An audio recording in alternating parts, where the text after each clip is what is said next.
Olá, queridos internautas. É com alegria que o canal do IEL Unicamp inicia agora a conferência intitulada Aprendendo a Ler Filmes, da professora Marta Nering, no evento conjunto do 17º Seminário de Pesquisas da Graduação e Colóquio de Letras.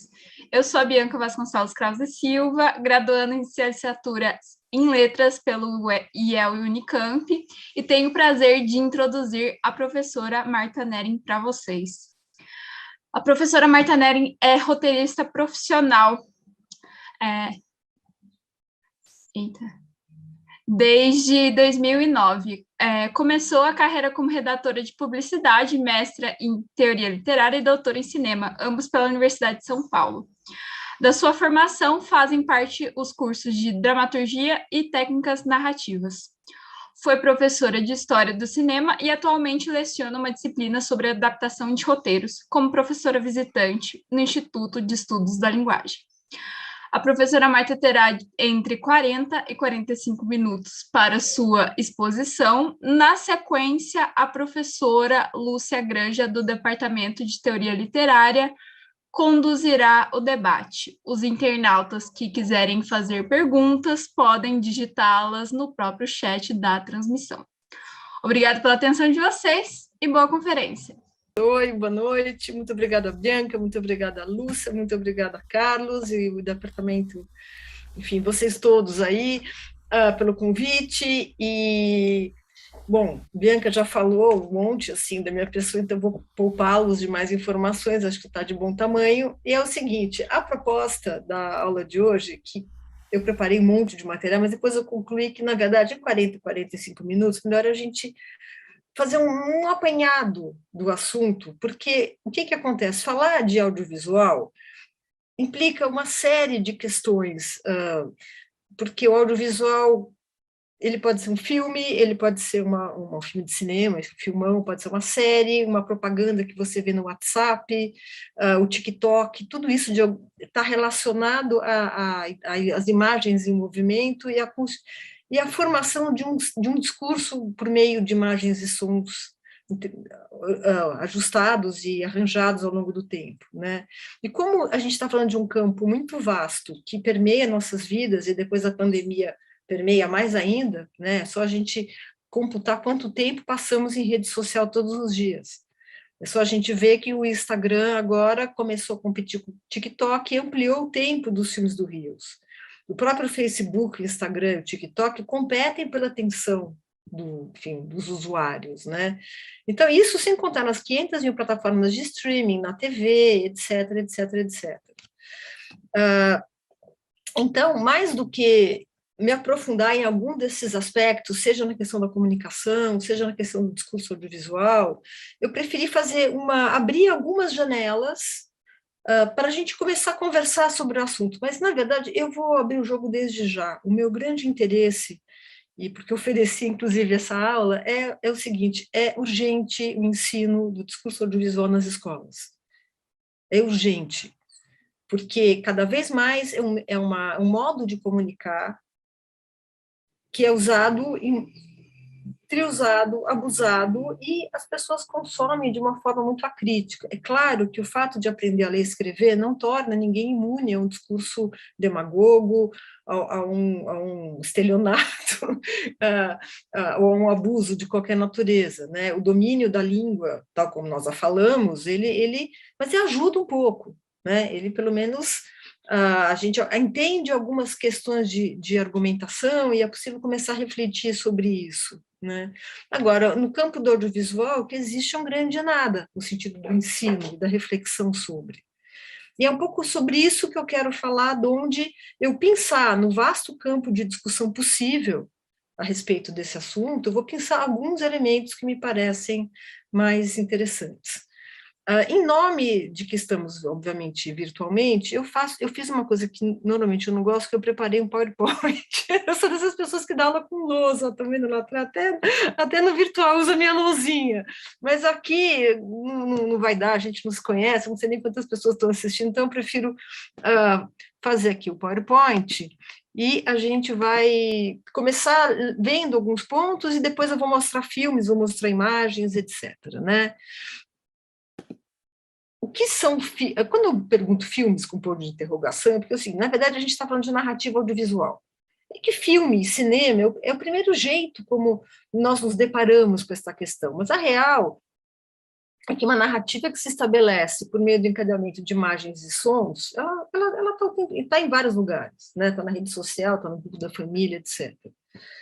Um aspecto que eu vou chamar a atenção, que ele não é menos importante, porém costuma ser esquecido, é a questão do som. Quando a gente fala de audiovisual, o áudio não é um detalhe. A trilha do som é aquela trilha que, com frequência, conduz a nossa emoção. Né? A imagem vem como informação, que pauta a emoção do espectador é o som. Então, sempre quando eu falar de plano, de imagem, às vezes pode ser que eu esqueça de falar imagem e som, mas a cada plano corresponde um som, não é? E o som, ele interfere digamos, conduz a nossa atenção e a nossa interpretação daquilo que está sendo mostrado de uma forma, por assim dizer, não tão evidente quanto a imagem, por isso mesmo mais profunda. Então, sempre quando eu falar de montagem, de plano, lembre que para cada imagem tem um som, e para cada montagem de imagens também tem uma montagem do som, que se chama desenho de som, mixagem, né? Então, são duas bandas que seguem em paralelo ao mesmo tempo, só que a gente costuma se ater mais àquilo que é a visão, porque nós priorizamos esse sentido em detrimento da audição, né? A questão do audiovisual que se estabelece por meio dessa narrativa de sons e imagens, um tipo específico de narração. Essa narração ela é totalmente mediada tecnologicamente, ou seja, é por meio de alguma tecnologia que essas imagens são captadas, as imagens e sons são captados, não é? E é por meio, que pode ser inclusive um som de uma imagem de animação que é gerada no computador, hoje em dia não é mais desenho, mas é gerada por computador, é tão imagem quanto um filminho que você faz da família ali com o seu celular.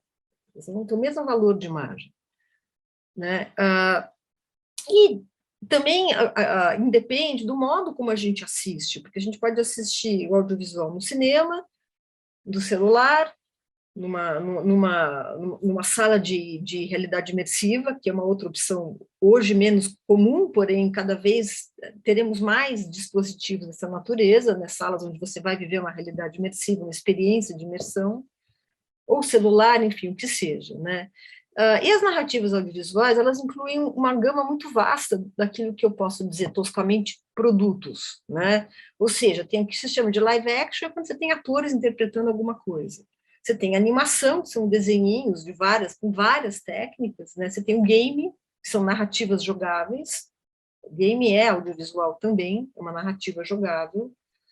Tanto é que quem participa de edital sabe que quando você, por exemplo, propõe um longa-metragem ou uma série, com frequência tem se existe um game, um game possível de ser tirado daquela ideia, né? E finalmente, aquilo que uma vasta gama do que a gente entende como documentário, né? E também eu vou deixar em aberto um pouco, porque isso é uma outra questão do que é ficção, do que é documentário. Mas, enfim, tudo isso é filme. Tá? Eu vou dar esse grande nome genérico de filme. As narrativas audiovisuais, elas são de vasta natureza. Quando a gente vai, às vezes, numa galeria de arte, ou vai na Bienal, que está agora aqui em São Paulo, a 34ª Bienal, com frequência nós vemos vídeos. A gente vê vídeo de videoarte, que alguns têm... Você não pode dizer propriamente que tem uma narrativa, no sentido de que não tem uma história, não tem personagem, não tem uma trama, mas algo acontece ali, algum conceito é plasmado, né? Ou então também a banda da história propriamente, quando a gente tem uma intriga com trama, com personagens, essa banda da história propriamente dita é algo que muitos filmes compartilham com a literatura, né? Então a gente tem os audiovisual, ele compartilha muitos campos com outras artes. Ele compartilha, por exemplo, com a literatura a questão das histórias, das ações, da intriga, da trama. Com a música, tudo que diz respeito ao campo do som. Com a dramaturgia, a mise-en-scène, o trabalho dos atores, a interpretação, a presença do corpo em cena. Com as artes visuais, o enquadramento, a perspectiva, a cor, a luz, enfim. De onde isso é tão difícil uma boa crítica de cinema, porque exige uma bagagem muito vasta e muito grande para um crítico se aprofundar em todos esses campos que agem juntos numa única imagem audiovisual. Então, de fato, a gente está falando de algo que é muito complexo. É difícil de falar do audiovisual, é difícil uma boa crítica de cinema, né? Essas imagens, esses sons, resultam num filme quando eles são articulados ao longo do tempo, por meio da montagem, ou às vezes por meio de um plano sequência, como é o caso do filme Arca Russa, de Sokurov, que é um filme, um longa-metragem inteiro feito sem corte, porque é um outro tipo de corte, um outro tipo de conceito, a câmera passeia e vai intercalando por meio do seu movimento diversas cenas que acontecem no Museu Hermitage, em São Petersburgo, né, para recontar a história da Rússia. Uma outra forma de você ler um filme é você entender que o filme é um fluxo de signos, né? Então, o fluxo, cada filme te traz, por exemplo, uma série de informações concatenadas que dizem respeito a códigos da cultura, a códigos simbólicos, a códigos hermenêuticos, que informações estão sendo passadas e como, valores de certo e errado, de bom e de mal, pobre e rico, e etc., não é? Se está chuva, se está sol, são todas informações que vão entrando ali por meio de elementos da imagem. E lembrando que é um aspecto fundamental, que diferentemente do tempo da literatura, que é um tempo que o leitor domina o seu tempo de fruição, ou seja, você lê, você fabula, você devora o livro, enfim, mas o tempo da leitura é o tempo do leitor, o tempo do audiovisual é o tempo do filme. O audiovisual, nesse sentido, ele é absolutamente autoritário, e por isso mesmo que é preciso falar dele, porque ele não nos dá tempo de refletir, né? Quando você... Claro, tem o zap, dá para pausar, dá para voltar, etc., mas não é assim que se vê filmes, né? O filme, ele tem um tempo de 1h30 marcado ali, e a tua imersão depende desse mergulho, quer dizer, quando a gente analisa filmes que a gente vai e volta, mas quando a gente assiste, ainda mais na sala de cinema, né? Você não tem nem a opção do pause para ir ao banheiro. Assim, você está ali e você assiste, entendeu? O dispositivo ainda te dá essa margem, né, de pausar, de fazer alguma coisinha, enfim, de maratonar uma série por 5 horas, podendo levantar da cadeira, etc., né? Mas é importante lembrar que o tempo de assistir um filme sempre é um tempo autoritário, o tempo do filme, não é o tempo do espectador, né?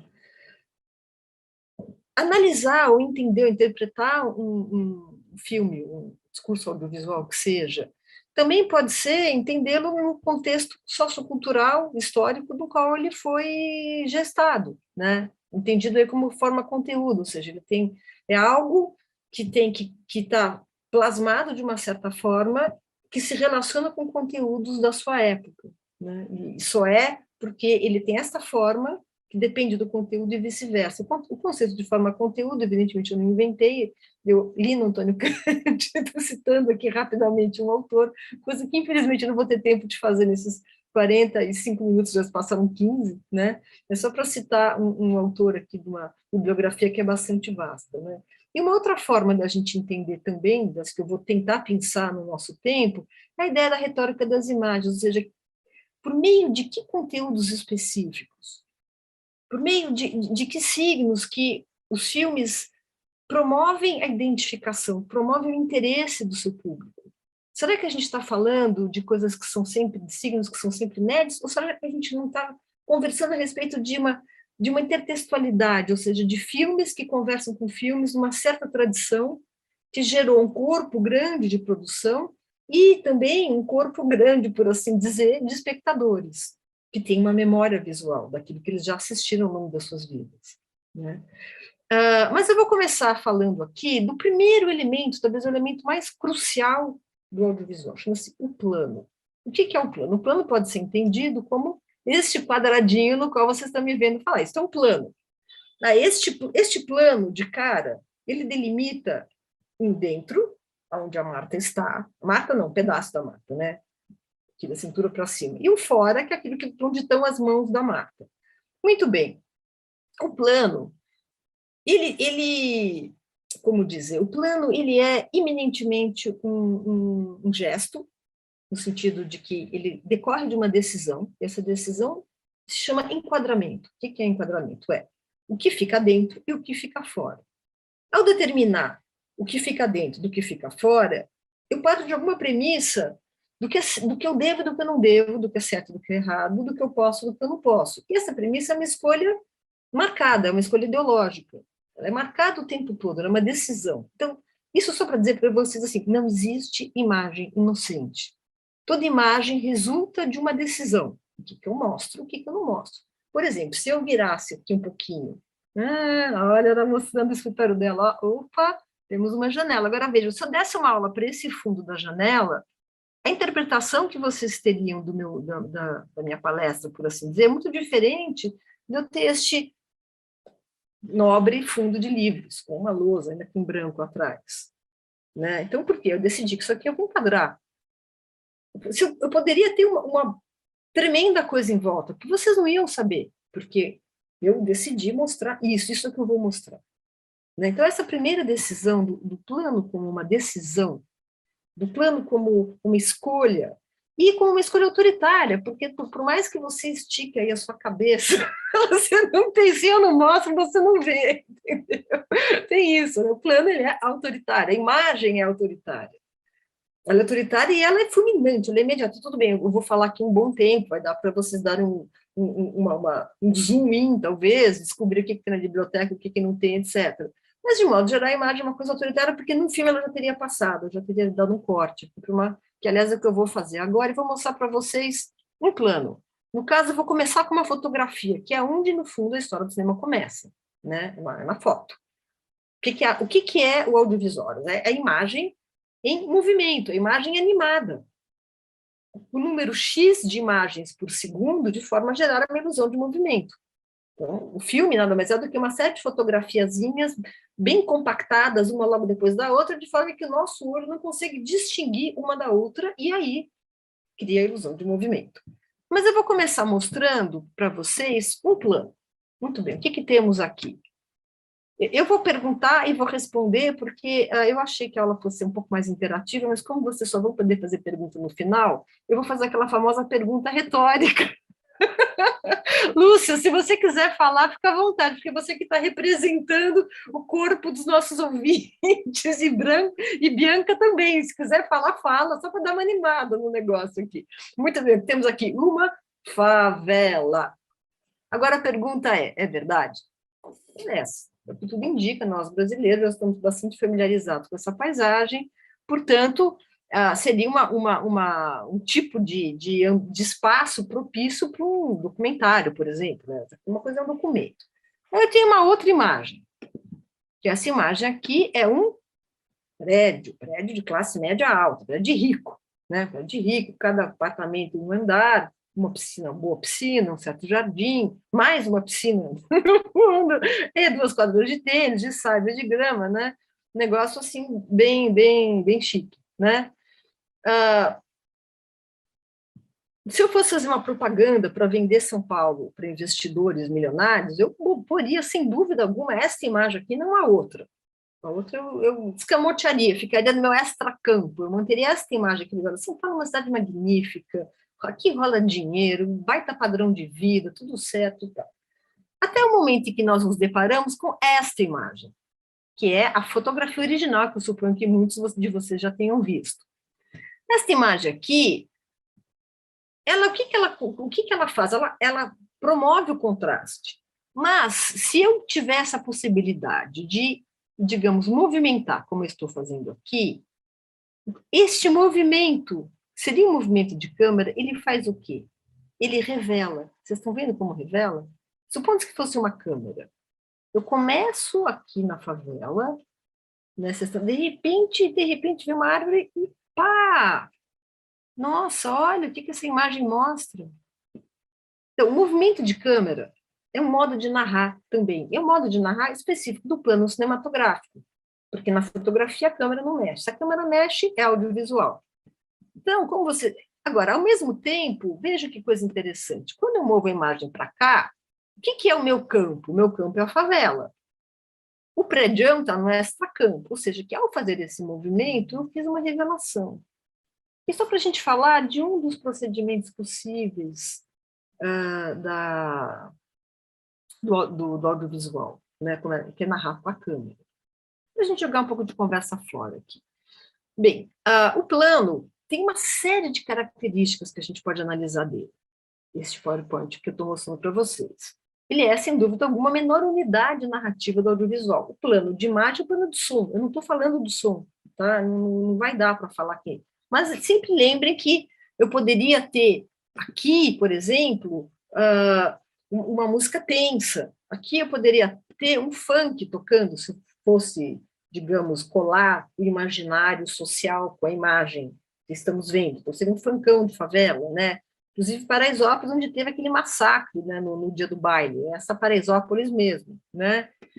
Aqui, um prédio, né, que eu poderia ter, não sei que música que vocês associam, sertanejo universitário, talvez, não sei, que eles vão ouvir aqui, mas enfim, sei lá, né? Seja lá o que for que eles ouçam, mas certamente não seria um funkão, né? E aqui eu poderia pôr uma música um pouco mais tensa, talvez uma trilha composta, uma coisa de suspense, de mistério, que eu fosse gerar um conflito entre esses dois lados, não sei. Mas, de qualquer forma, o som aqui pontuaria aquilo que a gente está vendo num sentido ou no outro. Poderia pôr uma música clássica para dar uma coisa mais assim, suave, né? Um jazzinho, assim, de fundo, uma bossa nova, não sei. Fica aí. Pena que vocês não estão podendo opinar, porque ia ser legal trocar uma ideia agora. Mas, enfim, voltando ao plano, a gente tem que um plano cinematográfico é a menor unidade do discurso audiovisual. Ele necessariamente parte de um ponto de vista, ou seja, alguém em algum lugar pegou a câmera e falou, isto é o que eu vou fixar. Ou então alguém em algum lugar pegou um gravador e gravou um som, ou pegou um som do computador e falou assim, este é o som que terá. Né? Quem é este que decide? E fica para um outro assunto, o dia que a gente falar de instância narradora, que não vai ser hoje. Mas só para assim, pontuar rapidamente que existe uma narração implicada, etc., mas a gente não vai se demorar nesse assunto, porque não dá. Bom, este plano, conforme eu já falei, ele tem um enquadramento. Enquadramento nada mais é do que recortar um espaço do mundo, vasto mundo. Eu recortei um pequeno tequinho do mundo, vasto mundo. Este plano tem uma duração.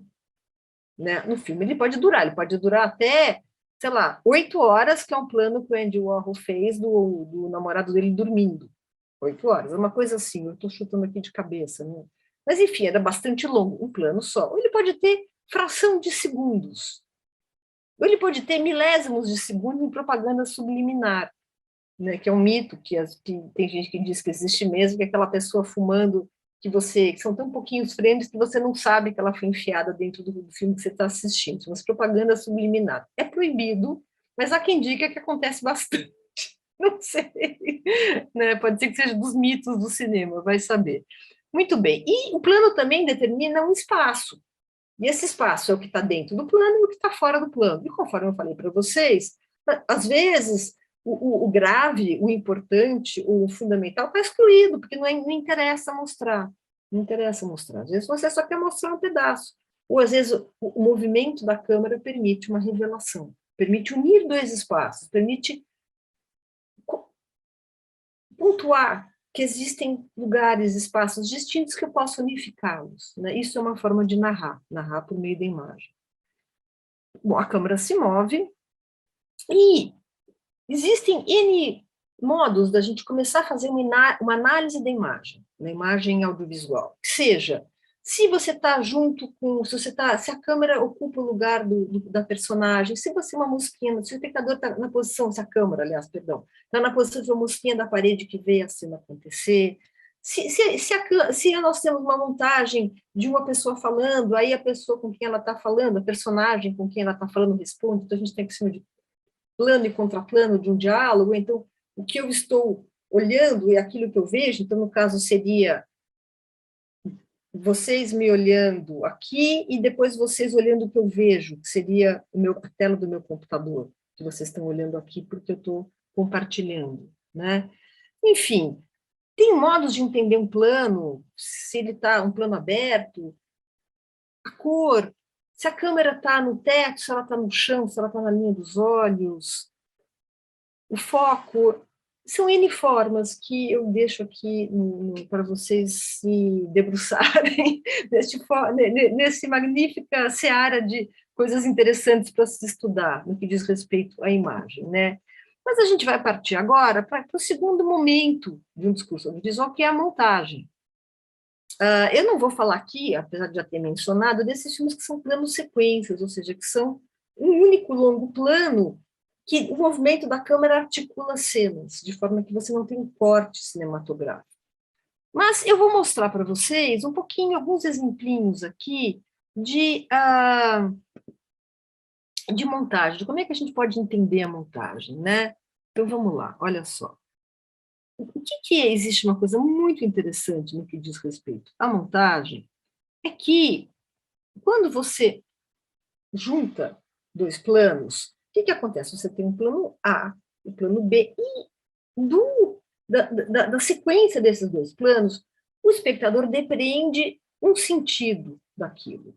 Ou seja, que a leitura do plano anterior sempre é dada pelo plano seguinte, gerando um terceiro significado.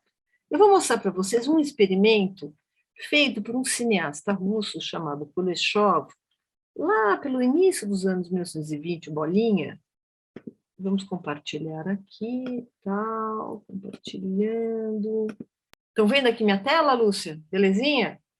Temos um prato de comida, muito bem. Sim, estamos vendo, perfeitamente. Lúcia e Bianca podem falar, Carlinhos também, tá? Porque isso aí anima um pouco assim, a nossa interação. Muito bem, vamos lá.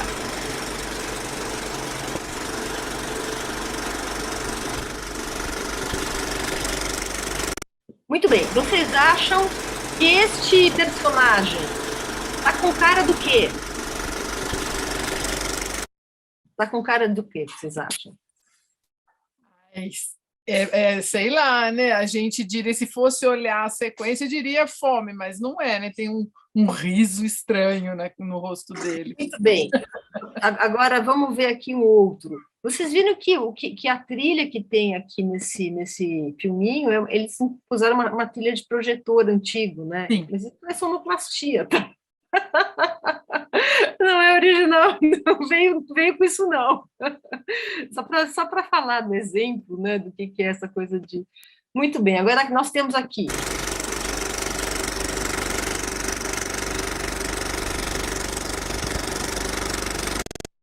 Vamos de novo.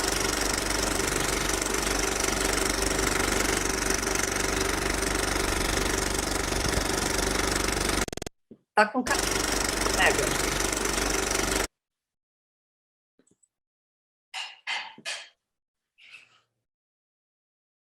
E agora vamos ver a terceira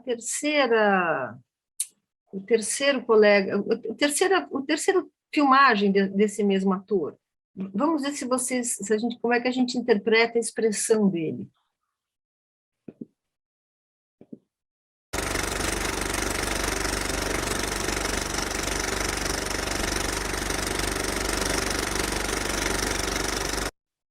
De novo.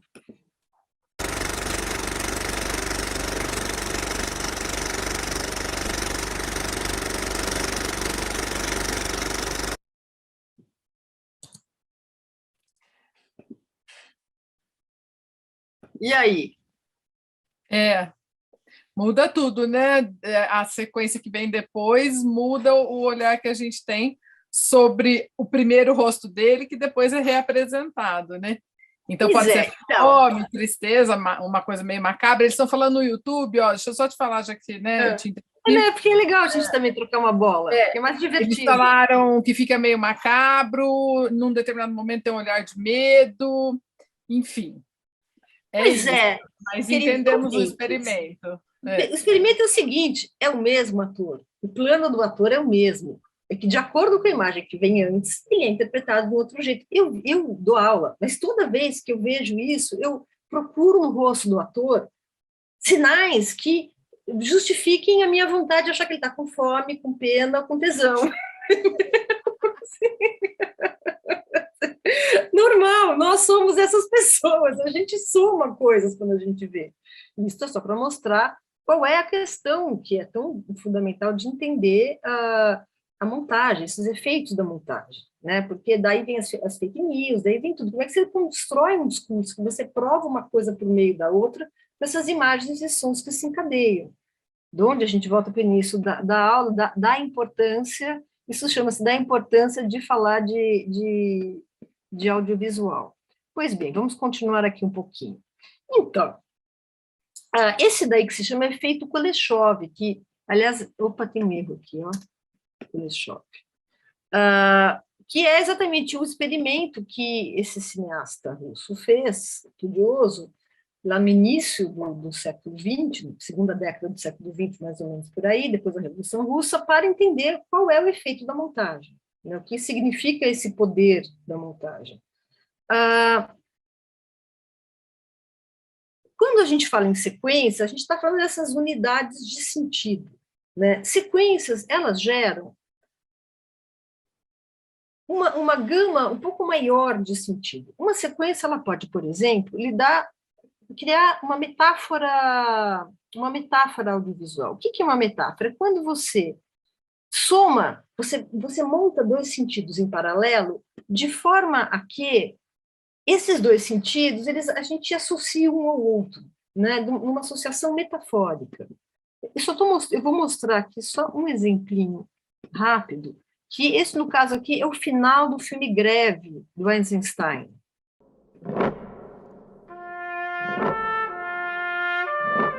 Só para situar, é o seguinte, o filme Greve, ele vai falar do movimento operário na Rússia, que na época era a Rússia, que depois vai virar a União Soviética, mas que enseja a Revolução Russa de Outubro. Só para a gente entender a linha de raciocínio. Isso aqui é o final do filme, tá?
Ops.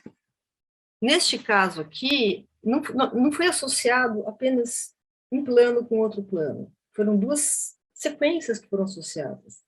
A vaca, ou boi, sendo morto no abatedouro, e o movimento operário sendo massacrado pelos cossacos. Então, assim, só para mostrar como não é só de plano a plano, também funciona por sequências de imagens e sequências de sentido, né? Eu vou dar uma puxada aqui para um outro assunto rápido, que já são 18h35, aí eu volto a esse. É o seguinte, hoje tive uma consulta médica de manhã, e eu estava indo, eu peguei um taxista que dizia que o atual presidente estava sendo criticado porque as pessoas não gostam de presidente que come margarina com pão, né, e outras coisas. E eu fiquei refletindo, falei, não, eu vou levar isso para a minha aula, porque eu acho que esse aqui é uma questão interessante, porque um dos pontos fundamentais, quando a gente fala em audiovisual, tem a ver com o conceito de verdade, né? A gente tende a acreditar que as imagens são verdade, e isso tem uma história, as pessoas não são tão loucas assim, de saírem acreditando em qualquer coisa, né? O que tem a ver com isso? Olha, isso tem a ver com o seguinte, lá por 1926, um francês, José Nicéphore, uma cidadezinha de Glas, teve uma ideia muito interessante. Mas vale observar também que, enquanto ele tinha essa ideia nessa cidadezinha na França, nesta mesma época, outras pessoas tiveram ideias aproximadas. Por exemplo, Hercule Florence, em Campinas, um francês que morava em Campinas. Então, a fotografia, ela é, digamos, inventada como técnica em vários lugares do mundo com alguns anos de distância.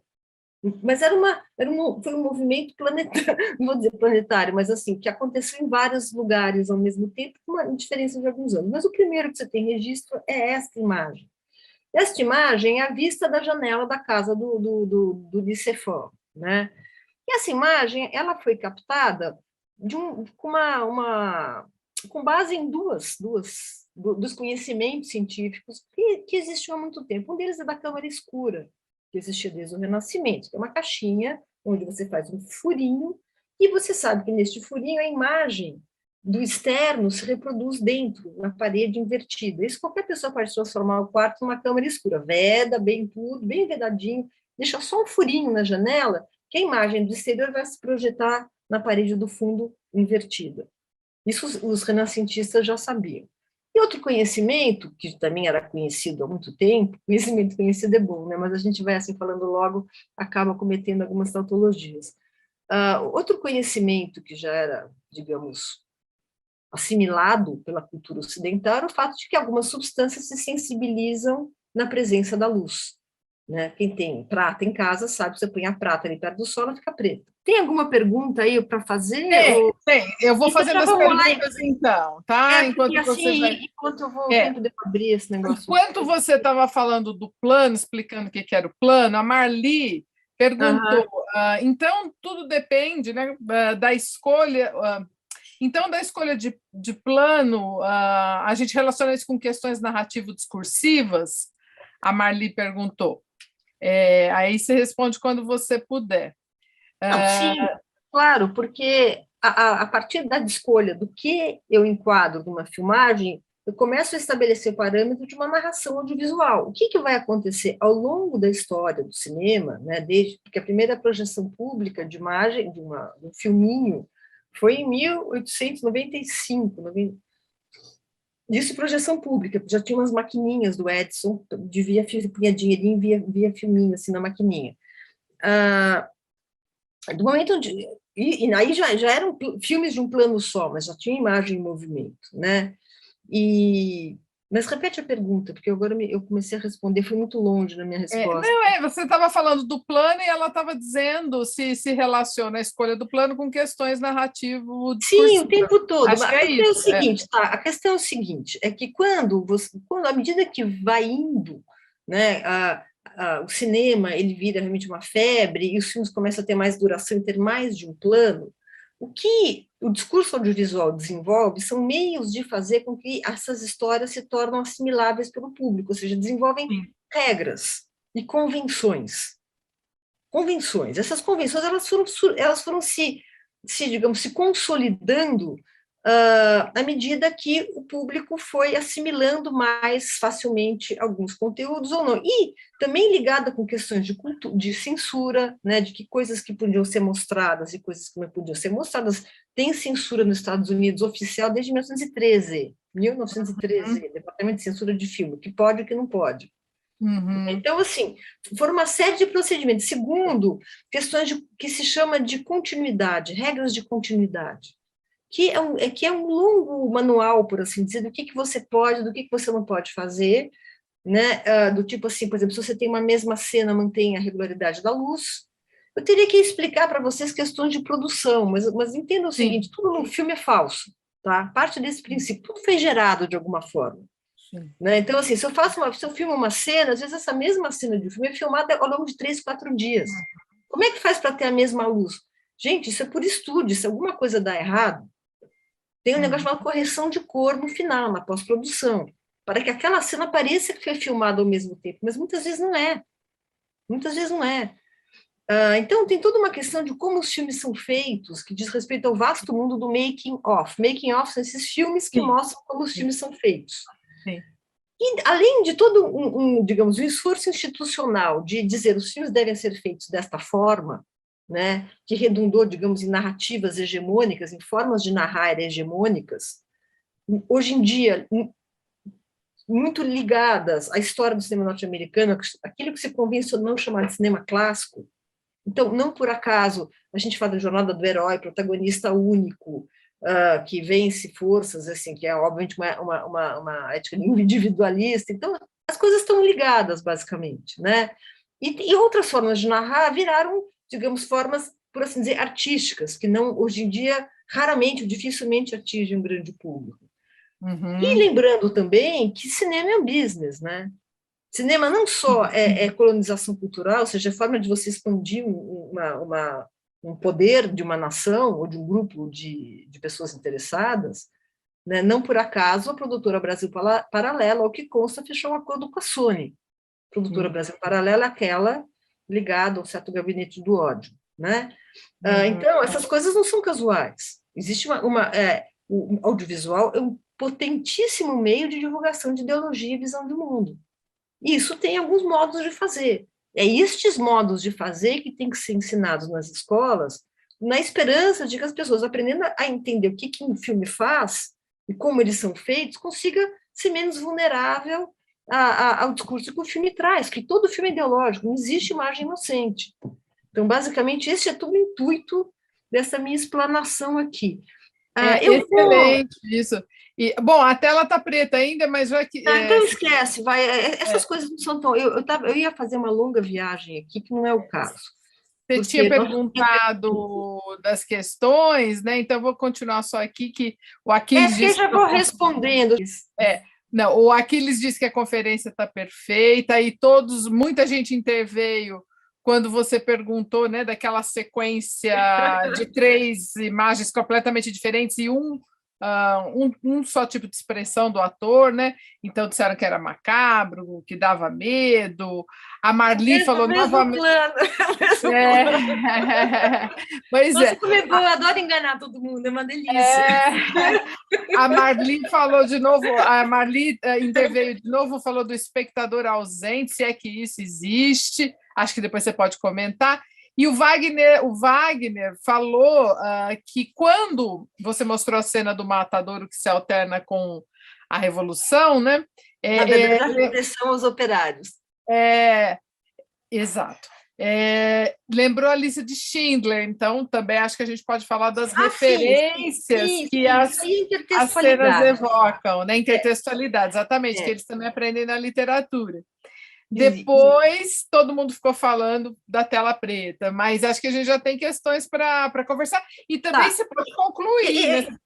Eu vou pontuar a última questão, que está ligada àquela foto que eu tentei mostrar do dispositivo da caixa da câmera escura e tal. O que acontece? Exato. Logo ali no início, as imagens criadas pela fotografia e depois na película para o cinema, na imagem em movimento, elas eram suporte físico, embebido com sais, que se pigmentavam na presença da luz. Portanto, havia, digamos que, uma ideia, uma sensação, para dizer uma palavra errada, tecnicamente, de que aquilo ali era verdade, que o mundo se imprimia naquele suporte. O suporte, portanto, ele trazia uma imagem verdadeira, porque ele capturava a luz que os objetos refletem. Né? Essa é a primeira raiz primordial de por que as pessoas acham que a fotografia e o cinema trazem verdades. Existem milhares de outras, eu estou falando de uma delas. Tá? Pois bem, a esta visão, ou a esta percepção, este entendimento, essa interpretação de uma imagem, somou-se outra, que diz respeito, e aí ligando aquela pergunta de como as coisas são contadas, a uma questão estilística, ou seja, que nós tendemos a acreditar, a dar mais teor de verdade a um tipo de imagem do que a outro tipo de imagem. Né? E eu vou mostrar aqui, por exemplo, um filme para vocês, eu quero que, da mesma forma vocês digam, um pouquinho eu vou aqui entregar, né, o ouro, mas paciência, eu vou aqui mostrar um trechinho de filme para vocês e vocês vão me dizer se isto é verdade ou se isto é uma coisa... Ou seja, se é documentário ou se é ficção. Também não ia dar tempo, gente. A gente organiza um outro encontro, mostra todos os filmes que eu tenho para mostrar. Não, mas, nossa, mas você já falou muita coisa, eles estão fervilhando as ideias aqui. Ó. Por exemplo, eles acabaram de ficar assim, super surpresos com a intertextualidade nas narrativas fílmicas, né? Eles estão dizendo que mais tem? Podemos dizer que as relações... Exato. Recorrente. Eu ia mostrar, assim, é recorrente por vários motivos. Primeiro, porque cineastas se inspiram em cineastas, né?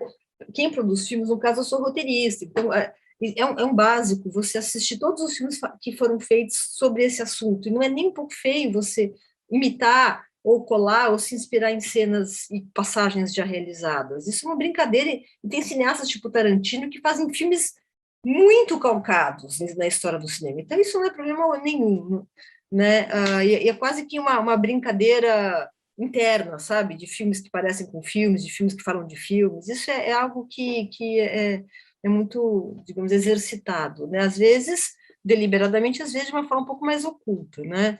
Mas a grande questão é o seguinte, é que, ademais de toda essa confusão toda, de tantos itens que eu falei para vocês, tem mais um elemento que é fundamental, que é o que é ficção, o que é documentário, né?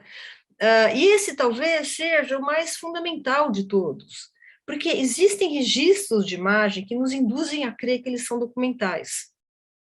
Quando a câmera treme, quando a imagem é meio sujinha, né, quando você tem uma pessoa importante da política falando com um abrigo num lugar meio zoado, né, a gente tende a atribuir a esta imagem o valor de verdade, porque ela parece ser espontânea, ela está mais perto do churrasco da família do que de um pronunciamento oficial. Eu estou com tudo isso para mostrar, infelizmente, problemas técnicos, vamos ter que nos passar. Porém,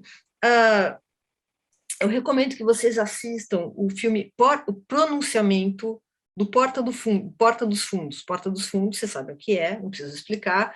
Tem um filme chamado Pronunciamento. Assistam, que explica muito bem essa questão de como é que você simula uma imagem zoada, por assim dizer. E como a questão da montagem é apenas um dos elementos da manipulação do discurso audiovisual, que você também tem a composição da cena, né? Mas, enfim, alguém tem perguntas? Porque estamos aqui, já passamos. Gente, eu tenho muita coisa para falar, a gente precisa fazer uma roda de conversa, que eu acho que é mais... Vamos sim, Marta. Eles estão fazendo perguntas, eu vou colocar as perguntas Tá bom, deles. beleza. Tá, vamos lá. Mas é uma ótima ideia da roda de conversa. Eles vão falar, olha, o Matheus Felipe diz assim: que possibilidades você encontraria para se trabalhar com audiovisual em escolas que possuem um acervo material um pouco limitado, sem TV ou DVD, por exemplo?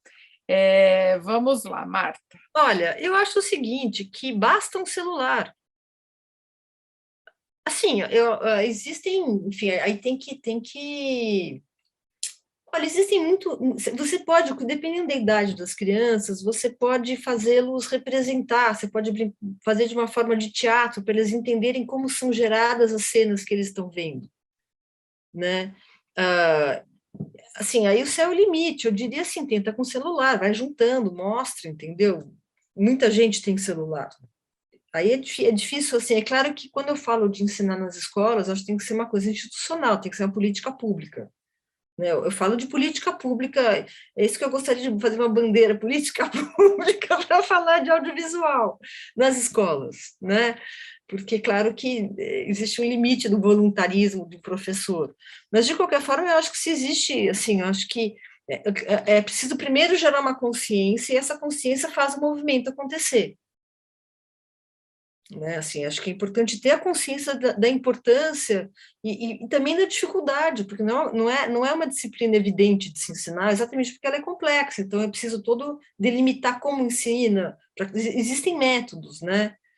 Mas a questão do dispositivo, que é o que você está colocando, do dispositivo tecnológico, sem dúvida, ela é importante, mas dá para driblar, aí entra a criatividade, mas o certo é ser política pública, é isso. Exato, né? Quer dizer, ser possível ter os meios nas escolas, né? E outra, né? As pessoas aceitarem que se utilizem esses meios. Por exemplo, não adianta uma escola ter Wi-Fi e as autoridades escolares não permitirem que o aluno manipule aquele celular, que é uma coisa que eu tenho visto ao longo da minha trajetória como professora, inclusive na universidade, né?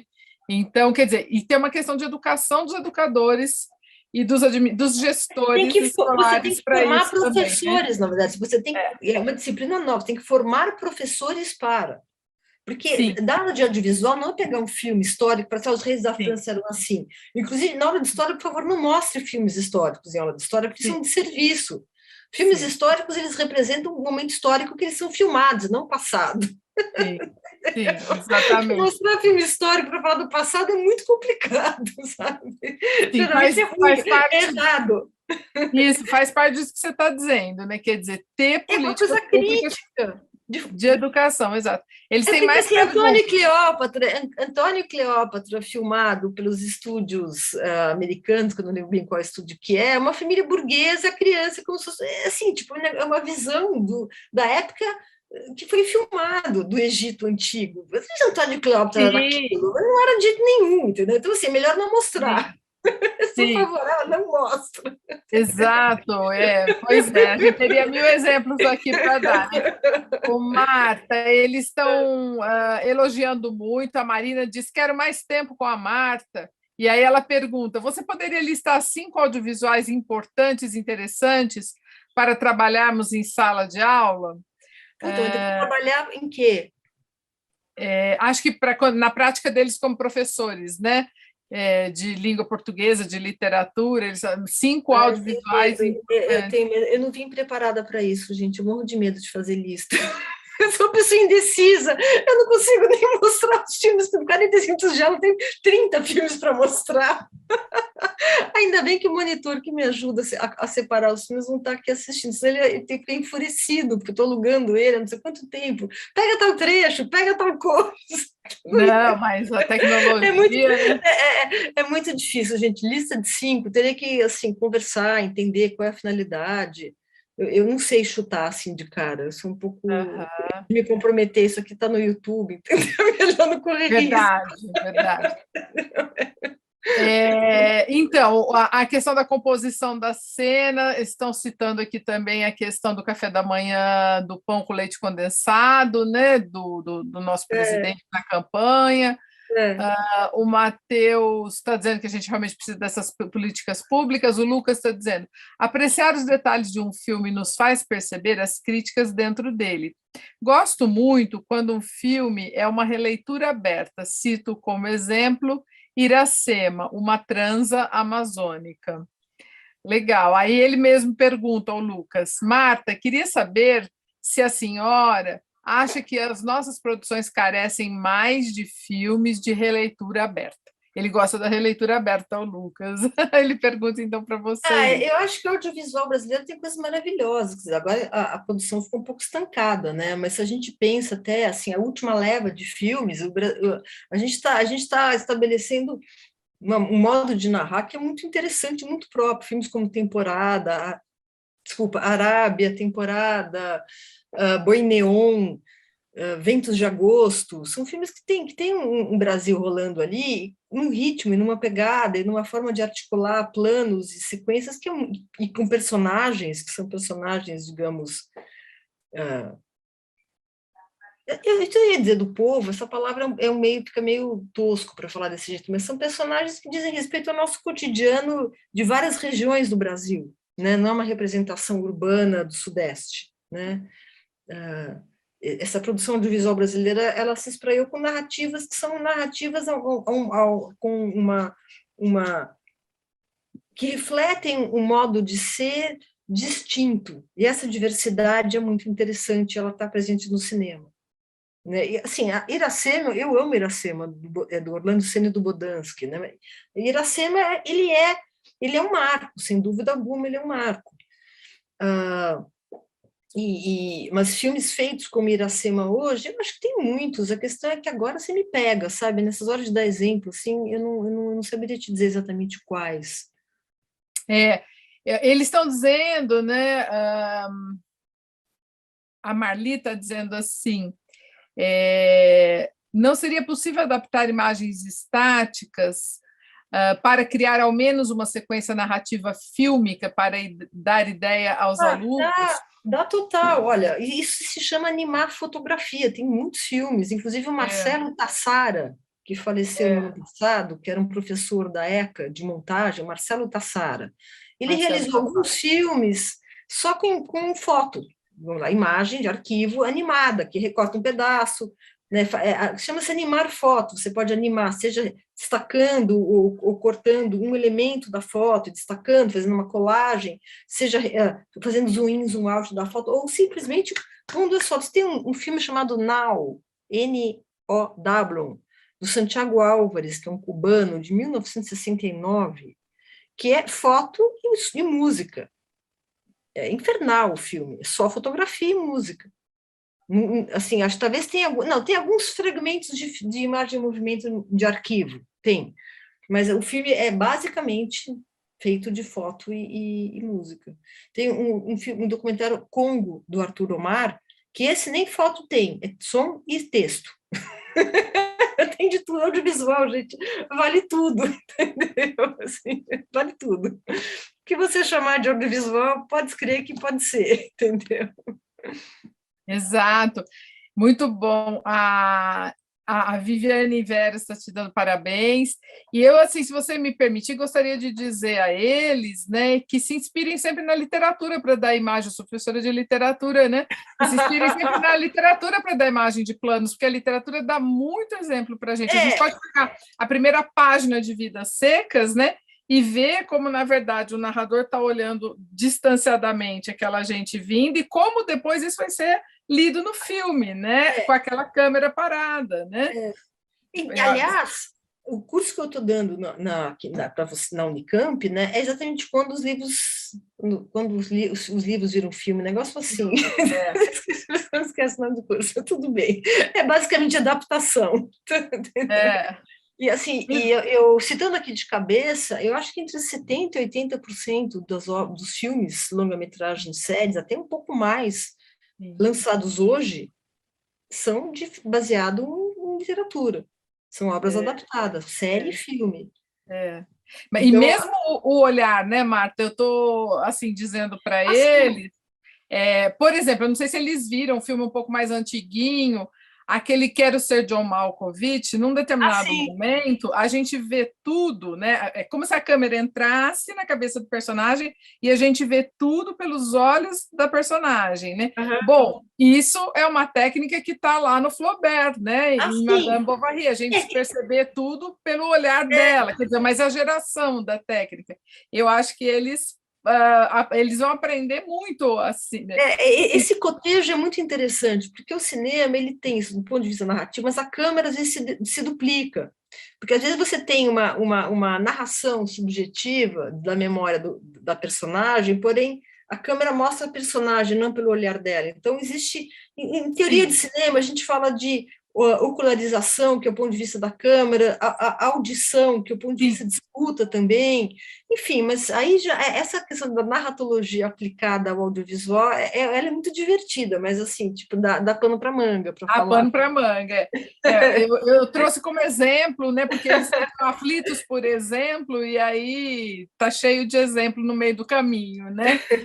E, bom, eu acho que vou, então, dizer que estão todos te elogiando muito, a Débora dizendo muito obrigada, a Marli falando da trilha sonora, a Daniela dizendo que foi uma aula maravilhosa, a Daniela Birman, o Aquiles agradecendo, dizendo que foi uma linda conferência-aula, a Marli dizendo que seus olhares são fantásticos, a Marina dizendo, agradecendo e dizendo que foi excelente, e eu vou me juntar a eles também dizendo que foi excelente, que assim foi muito provocativo. Eu acho que estimulou demais o pensamento crítico deles em relação ao audiovisual, à narrativa audiovisual, e eu acho que a gente atingiu plenamente os objetivos, então, né? Quer dizer, foi excelente mesmo.